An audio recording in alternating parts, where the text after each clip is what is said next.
3.3 or 3.5 is what I mentioned last time.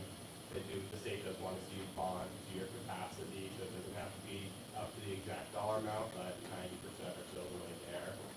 So that would be about $4 million. The dollar amount being 3 million or 4 million has the same impact on the taxes for the residents, so that doesn't make a big difference.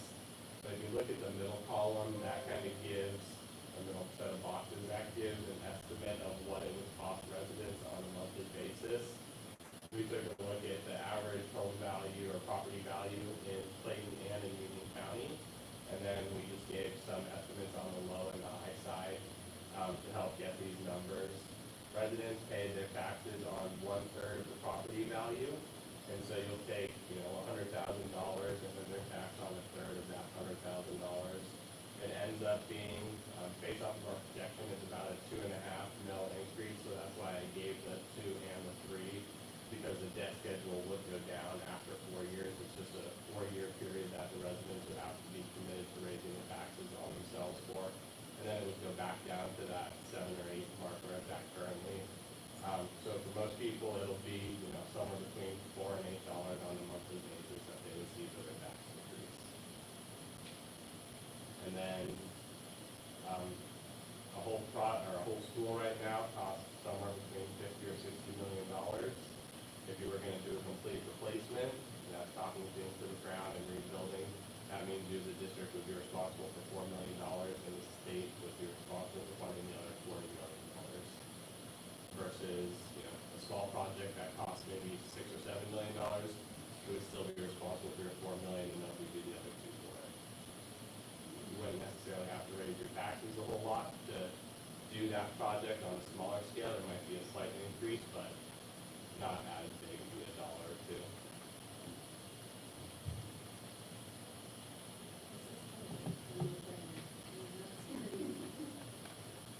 It's a very nice thing to see. So, in order to do what you're saying, the big project, do we have to go out for a bond election to finish getting the needed bond capacity, right?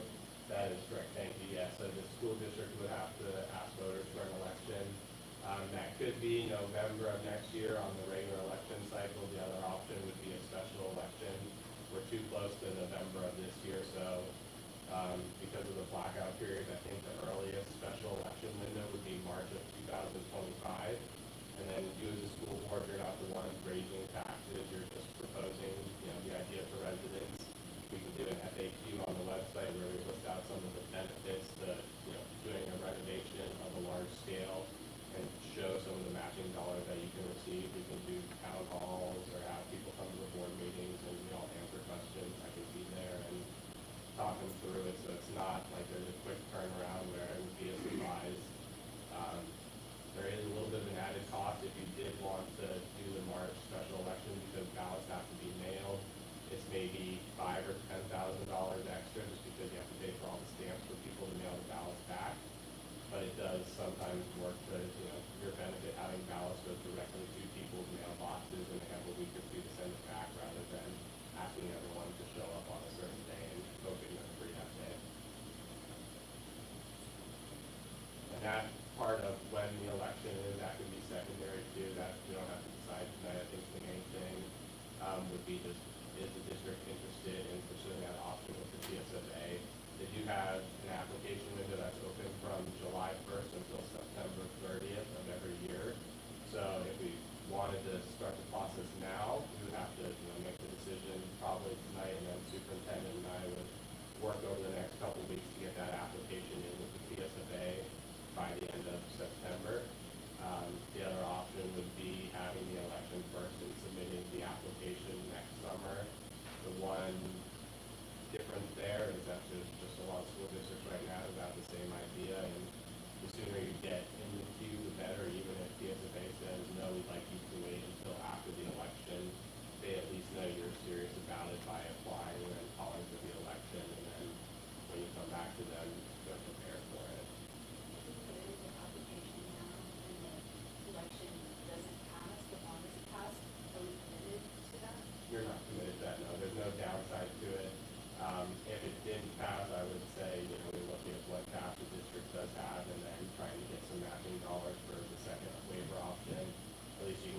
thing done at half the cost, even if it's not everything on your punch list. That way, it's not all for me. And you said this special period for the state is matching large amounts if you want capacity ends in like a year and a half. Yeah, it's through fiscal year 2026. So does the project have to be completed by that time, or how does that work? It does not have to be completed. You just have to have your application in and get the approval from the PSCOC. And then how can it So they can market, yes. And people who are construction ready and apply right now between now and September, I think they'll get their money as early as December, and then it would be in bank accounts January, early February for them to actually start paying vendors. If you're not ready for it, then MFA would most likely be who we go to sell the bonds when that time comes. They hold the money, and then there's a requisition when it comes. And so there'd be no downside to necessarily waiting either, because there's no voter authorization, there's no bond or interest that the school district would be paying. It's really just waiting for the state to approve it. I'll bring up the film one more time, but in their case, they applied to the PSFA early, right before the bond election. The bond election passed, and then we had to actually go ahead and sell the bonds. It was 6 months before we went back to the PSCOC to ask for the waiver on the design and planning phase, and they just got the money in July a couple weeks ago after passing their bond in November a year ago. So there is a long lead-up process to it, which is why we wanted to get you all early, even though it's fiscal year 2026, it still doesn't give us a whole lot of time if we want to have, 3 to 6 months to talk to the residents and then have the election and then go back to the PSFA for the funding.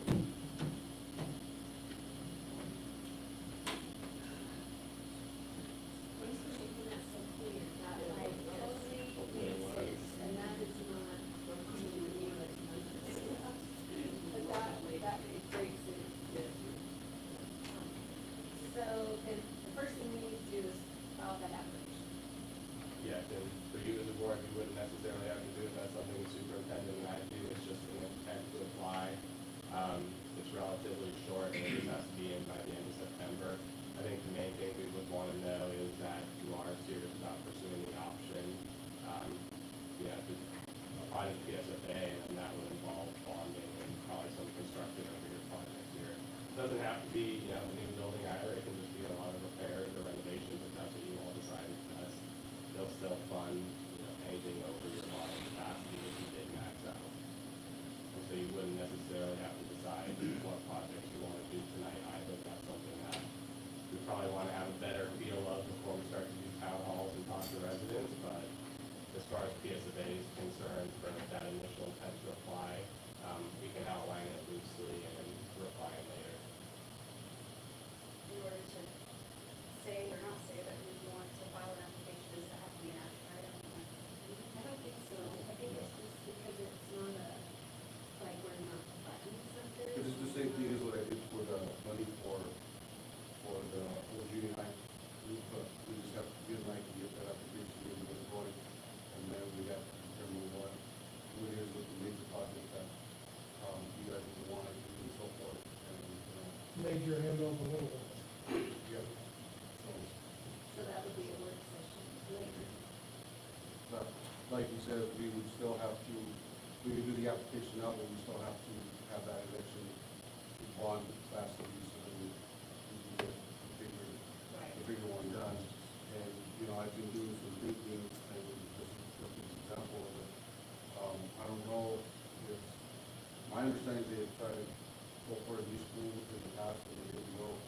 And so my thought was the big picture that you could really look at is doing an HVAC system for the high school, where you have, cooling and heating, and then that would have your buildings to a point where they invested a lot of money in the roofing for the high school already, and then we're gonna have to do the roofing at the middle school, and we still have to do the fire hydrant down at the middle school. So I think we have a long list of things. Yeah. that we have. But are we gonna get up with the money so we can get a lot done, and we're not wasting a full million? Because right now, I'm not sure, I can have Zach prepare something for me on how much we have on SB9, right now, and the number that I got here was that we have about $925.5 thousand dollars, and so I was figuring out, we used to do an application to try to get that done with the match that you give us right now, which is right around 37. The original cost that they quoted us was at 384, it was at 332 plus taxes, which would be right around 384. And if we do it, they approve us, they will basically fund us, like 37% of it, I think that's what it's at. So that's 142,310, and so our cost would be 242,000 and some change there. And so that would come out of the money that the existing money that we have to get that done. Are you talking each capital school? No, I'm talking just the fire panels right now. The fire panels, So it leaves us with not very much room to buy. yeah, and so then after we spend up the 242,000, we take out from the 925, we still have some money that we could do little things or whatever, but it's still we're still not gonna get to the max where we wanna get, where they fund the whole thing. But we could use this money up to do, like, the immediate things that we have, and still apply for the bigger picture, right? Yeah, so you could use even that money in the case where the project is 350,000 for the second waiver option, it might cover 40 or 45% rather than the 37%, a little bit more, but Something's better than nothing, because we do have to get that fire panel done at the middle school, and then the roof, and then we have about 2 or 3 years before, because they give me different repairs, but we have to basically roof that, and, so that's another thing that we have to look at. They kind of like sealed it. They sealed it. Yeah, they sealed it and got it to a point, and they said it would last about 6 or 7 years. That was the first year that I was here, so I'm already going on 5 years, 2 more years that before we have to redo the whole thing. Right. I say we absolutely want to buy it. I mean, for sure. Well, I think that, I think that makes sense. Yeah. I mean, that's just, that doesn't make sense. I mean, do you need specifics right now about whether we would go for the giant project or? no, I think that's all stuff we can work out down the road, whether it's another work session or just, superintendent and he and I having conversations afterwards. I would like to, and I don't know, maybe you can tell us how that's going to do it, but like, I feel like in order for us to, for sure, get this done, we have to have like, a work session and invite community members and involve them as much as possible so that they feel like it's very transparent and they are more likely to vote or they trust us and what we're asking them to do. I think that's a good idea, maybe using some of the SB9 money to hire a contractor or someone to come out and just give you quotes if you needed to do 10 of the projects, how much does that cost you? At some point, if repair costs are more than 50% of what a new building costs, the state doesn't necessarily like to pay for the repairs. They'd rather you see a new building, put into place. So that might be something that you're able to talk to all the residents about, that hey, we have looked at costs, it's gonna be $2 million or $10 million, or ends up being a lot more work because of the foundation, and because of that, we can use our $4 million to get $40 million school. So in your experience with building the new schools and stuff, little districts like ours, if we were to build a new school, are they gonna want us to put all the grades in one building? What's the exact student count? Should know. A little over 400 now. No, you won't have to. You could keep, if you have a middle school and high school, you could keep the different campuses, they'd be fine with that. Some people are putting them on a different location altogether, other people are going to portables and demolishing and then putting it in the exact same place and just displacing the students for a year or two. So you have some options of where it goes, they won't make you put it in to one campus. The one thing I've seen the state push back now is on athletic facilities or athletic complexes and the gyms. If you do have a really big one, they'd rather you have 2 smaller ones, so you can break it up by grades during PE time. So you end up with 2 gyms instead of 1. So, and then my other thought is to have a plan for, like, if we did go for the big project, and let's say it was a high school, we wanted to use our land that's by the junior high or something. The community would want to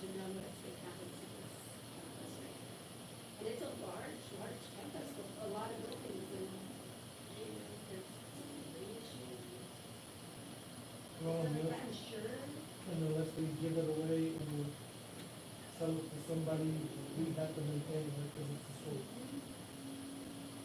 Then you got your outlying, like your, cafe, you got your shop, how would you, you have to look at buildings to move the shop Right. closer or clustering back, well, I don't know how that would work. Do that in the building. Because you can't just demo the block and start over. Yeah. That would be tough with the construction we've seen here against other times, yeah. Is it just this part of the building that? The high school, Just one block. no, it's just, What is? That's not the back home? no, it's just this building. That's right here. good. There's really no WPA, anything tied to the shop building or anything. Not to the shop, not to any of the outlying, just the high school. High school and the football field. Well, football field's not considered part of it, nor either this, Not even that fence, not even the ball. not even the fence, because it has those little steps, big, Yeah, but this is the only one, the only building that's under it is the high school. I would like to, oh, yeah, for sure. I think we would all want to, right? So, okay. That's the main thing we need to know. I'm happy to come back again. We can have bigger conversations with the community about projects. We'll talk about them now. If you have any other questions, happy to answer those. I don't know if you bring that thing about three. And thank you for putting our real numbers in here. Of course. Yes. Instead of just. Yes. Dumbing it down for this country.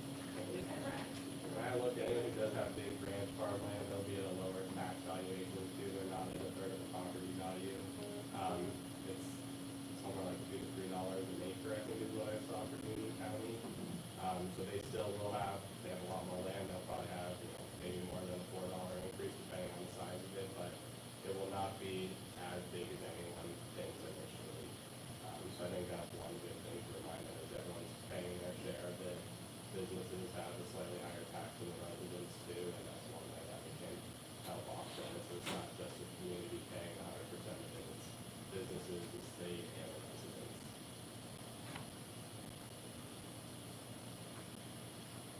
Any questions come up later on, please let me know, and happy to help answer them. Thank you. Great, thank you for explaining that.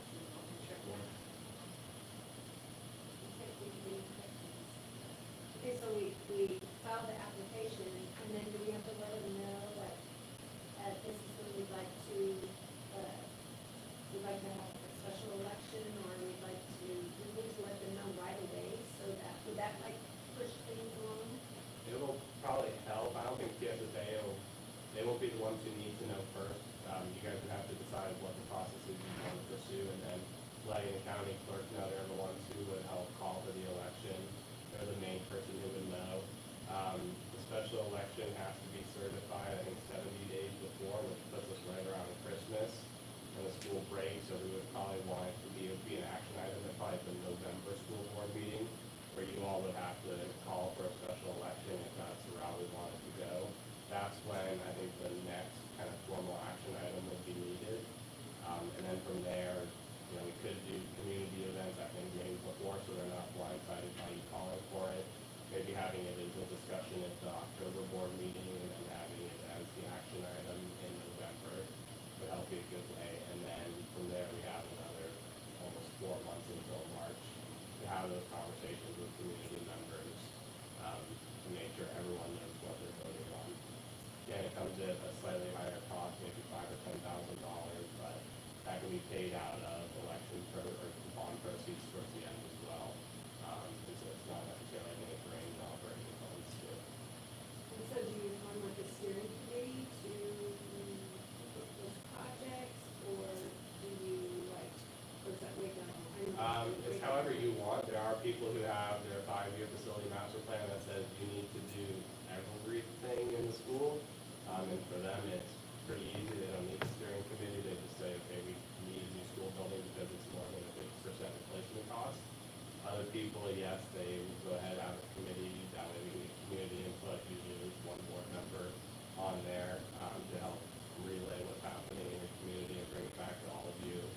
But they can be the ones who help determine some of the projects.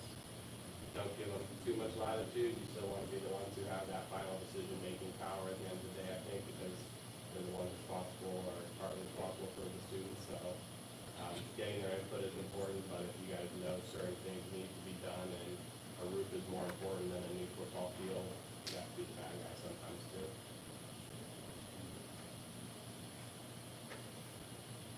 I think Raton still has their FAQ on the website. We told them to leave it up because they have one more bond issuance next year. That could be one you look at of what they posted, just very picture oriented on what it's going to cost and how to get the matches. We can help provide all the language and numbers and things like that on your website. Someone from the district has to be the one actually putting it online for you guys. But besides that, we can help pretty much every step of the way.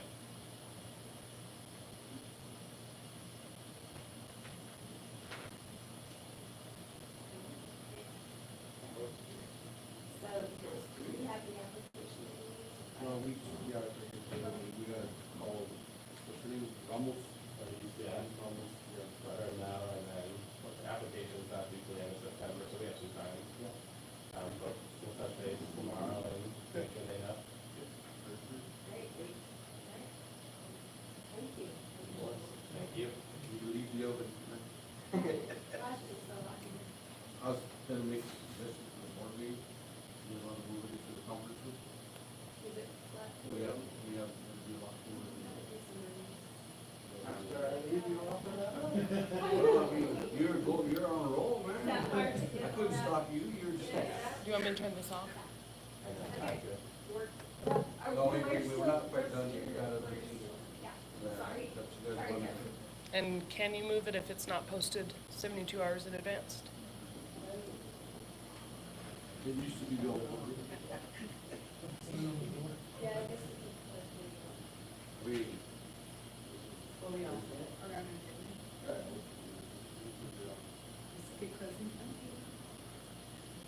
It's up to you, it's just a suggestion. Okay, well, But we have cross some that other bridge things. a little bit. Okay, thank you very much, and thank you for making. Okay, so, President Leal had brought up an issue of trying to see if there's a way that the district could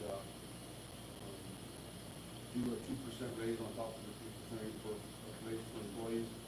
And so Zach and Maria had done some numbers for a 2%, 3%. And then I also had, I wanted to propose something about with our secretaries on how they're probably the lowest paid in the district. And their contract always reads a little different from everybody else's. Everybody else is usually on a 180 contract. And then if they work any extra time after that, then they use their daily rate, and they get paid that amount on top of the salary. And so I was gonna propose that for the secretaries, that what they're getting paid right now for the 200 days, that we would leave it that as their salary for 180 days. And then I think they're on a 200-day contract, so then if any extra days that they work above the 180, we use the daily rate of pay, and we compensate them for the extra days that they pay. And it's gonna be, depending on, I think, the one that has the most experience is 3 years, it's like right around $3,000 extra to get on top of the 25, 26 per year. And would they also qualify for one more vacation They day? should qualify for one more vacation day, because they're working over extra days. Secretaries don't get vacation. Huh? Secretaries don't get vacation days. No, but it would be like a sick day too. Oh. Yeah. Yeah, you're. It would be like another, PTO. yeah, they should get like an extra, day. Like an extra sick day because they're Right. with their two person. Right. So, but those are the things, and so Zach has some numbers for you guys to look at, if you guys want. I just wanted to say that there are several districts that are doing this because of the increase of the it was started at 14 and then they dropped it to 10%. We got the state funded 3% that we didn't see. They kind of funded it to go towards that, and then they gave us 3% on top of that 3%. So we should have gotten a 6%, so that means yours, we put it still, in the whole 4% for insurance. So some of our lowest paid employees are actually taking a hit. I mean, they've lost money. There was no relief in saying, the state came down with a 3% raise. They're losing money every month. So this goes into effect in October, right? The year insurance rates. So right now, the checks that we're getting right now are able to be less in October. But like I said, Maria and Zach did some numbers, and I'll let Zach talk to you. How are you guys doing? Okay. How are you? So, I'm good. It's hot in here though. Very hot. So our total salaries for everyone at the moment is $4,520,729. And then with our increase, if we did a 2% increase, we would have to cover $124,591 extra with benefits. And then the 3% would be $135,621.89. With benefits would be $173,324. And we'd have to cover that every year to come to keep them getting a raise from the previous year now. So they get the 3% or whatever the state, go off the state, we'd have to cover the extra to make sure that they're getting an actual raise. We'd have to cover that out of operation.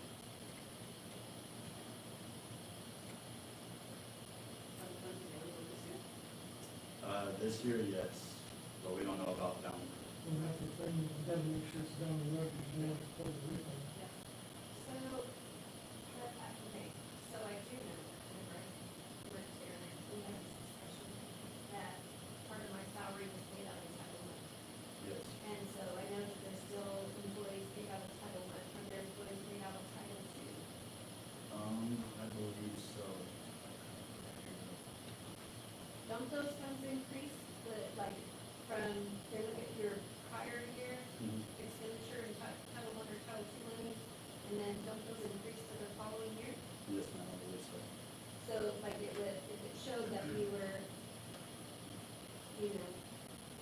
supplementing with those funds that we have them, and next year we would probably have more built up, does that make sense? Yes, but I probably should call Maria to help me out, so I don't mess this up. I'm still trying to learn everything. But that's okay. And I'm also thinking maybe our lobbyists would know of other ways to just supplement our operations for that, Hey Maria, you're on speaker with everyone, so I'm putting it up here. You're gonna help me explain everything.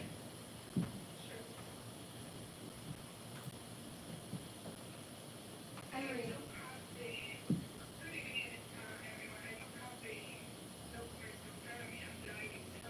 Oh, We okay. have them. Well, I just had a question. If, I was saying that I know whenever I worked here, that part of my salary was paid out of Title I. And I know that some salaries are paid out of Title I, or part of the salary is paid out of Title I. And Title II, doesn't it fund salaries as well? No, Title II only on the training or classes for teachers. Okay, So ideally, Title I, Title IV, those they pay for salary. Title I and Title IV? Yes. Okay. So then if you show how much of your Title I money you used or you needed for one school year, would it be automatic the next school year that you would be awarded that same amount? No, the way that is on there, is based on, the perspective that student, population, count, and that kind of stuff. Most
operational is the only other way to use money for a potential increase?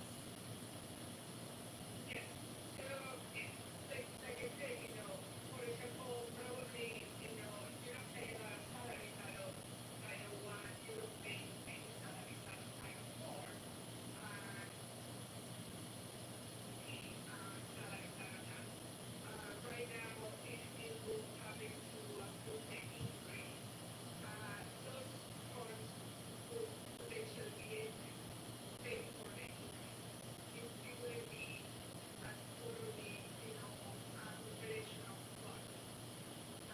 So in the future, since the grant really don't increase for the amount that the students receive, it may potentially have to shift some of those around to operational to be able to afford the salary payments out of there.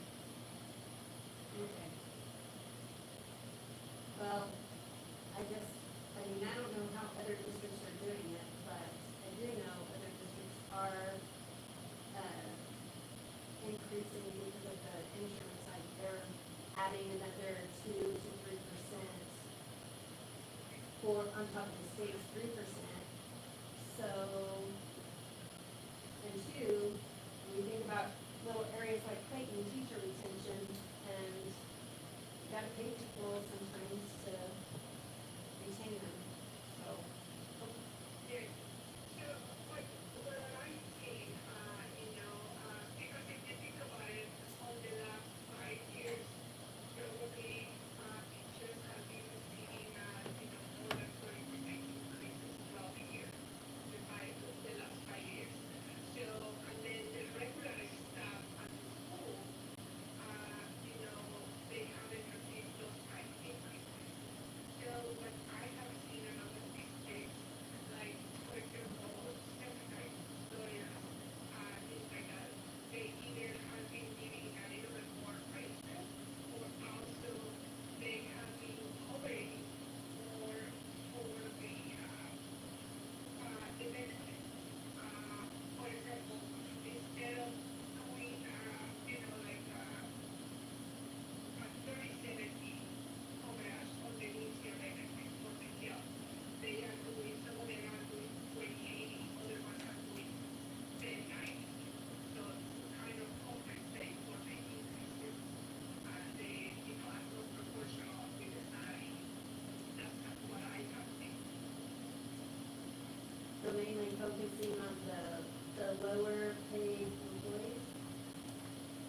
A lot of them are doing that, trying to alleviate, the differences. Because in the majority of the districts, and I'm not saying they shouldn't be, but they are teachers, So, they have been doing that. For example, the last year, the state mandated the EAs to make, I think, about 25,000 a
we were concerned about that, because I did talk to someone who was in, she needed this year.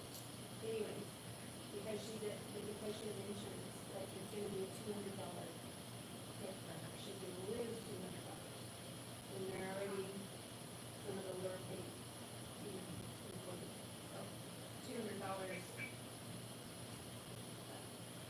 It is a lot more. We can do also scenarios of different cost sharing as well. Instead of following each year, where, instead of what they have to pay, maybe 30% employee, and, 30% employer, we can do an argument on if it makes more of their benefit, how that would look like. We can do that as well.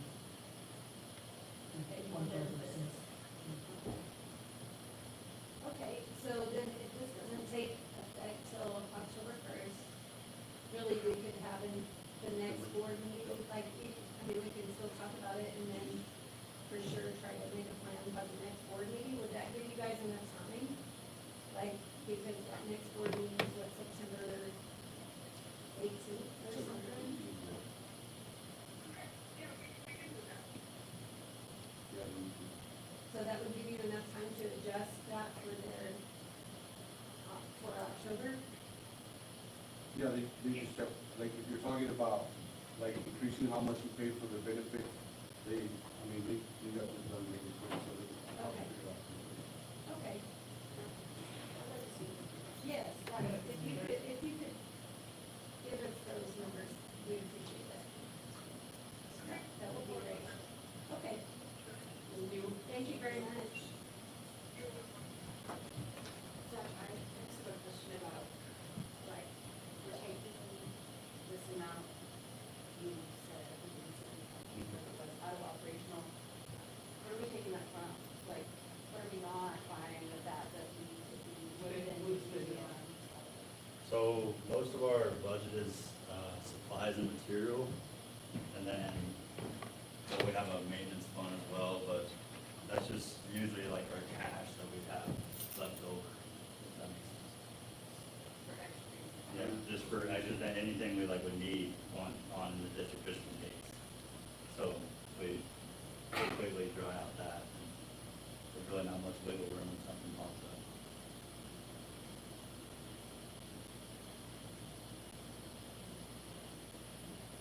Any ideas? The bond would alleviate the pressure on the maintenance fund at least.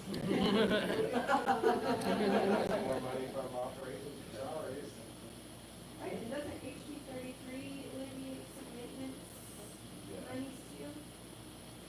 Do we know, balance on HB 33? I mean, I'm sorry, just bringing that on you, but, I mean, All I mentioned. I- Maybe a hundred and some. I don't know. Yeah, 147, somewhere around there. When is that money, like, I mean, when is it, every 4 years it No, we don't have, I know we don't, it's like a lift gate there that we can just keep there for in case we need it, but we But I don't thought use if it. you didn't use No, it, we don't use that. not on HB Nothing. 33 money?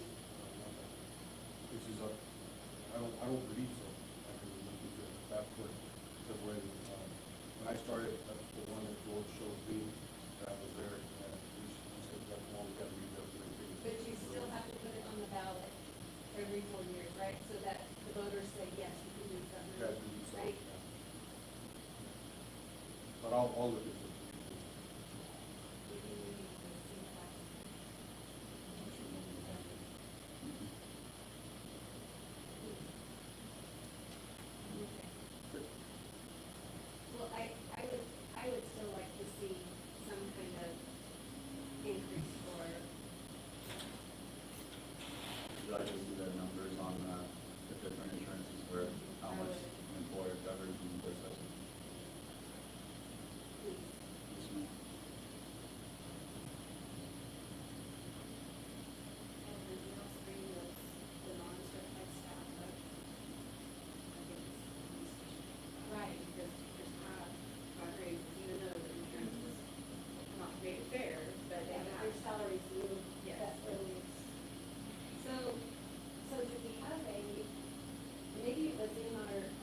want me to, That would be a retention plus. do you want me to send it to you right now? Sure. It's in that budget packet. It was in the budget packet. Yeah, because You have it closer. over here, people might. I'll scoot over. I can feel I'll sit in I the can chair. feel like steam coming up. The secretary salaries is one of the last pages. There is a difference between administrative assistants and secretaries.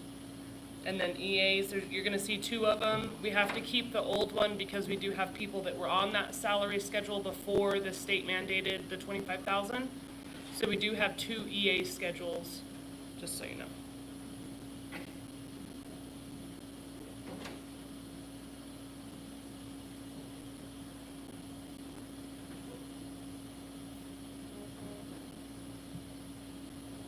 Secretary is page 17.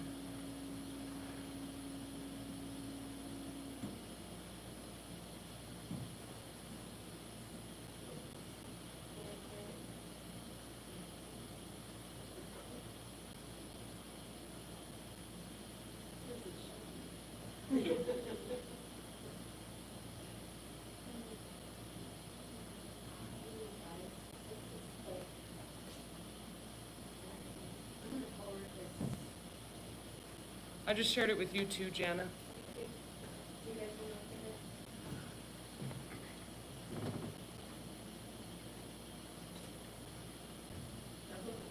What's it called? That's happened to. What's it called? FY 24-25 contracts. You should have gotten an email just right now. Oh, okay, I was looking at my draft. Right. I mean, look, I mean, we've worked at 25 years, $31,000. Did it send it to you, Jana? Yes, thank you. Our state is setting on money.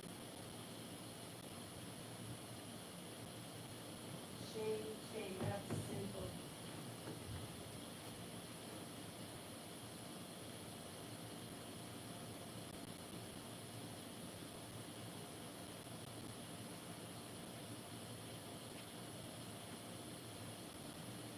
And you said the EA on which page, I'm sorry?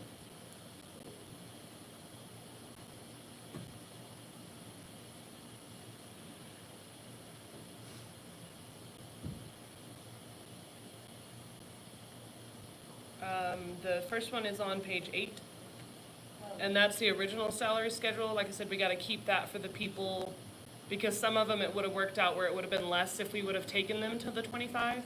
So we have to compare each of them each year to make sure that they get the higher of the two. And then the one that was state mandated, starting at 25,000 is page 9.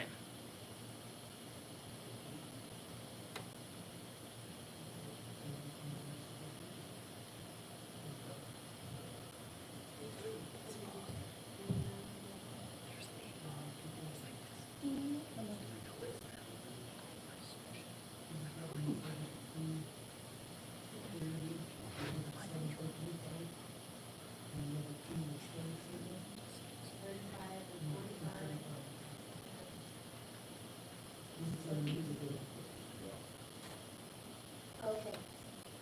All right, thank you for that.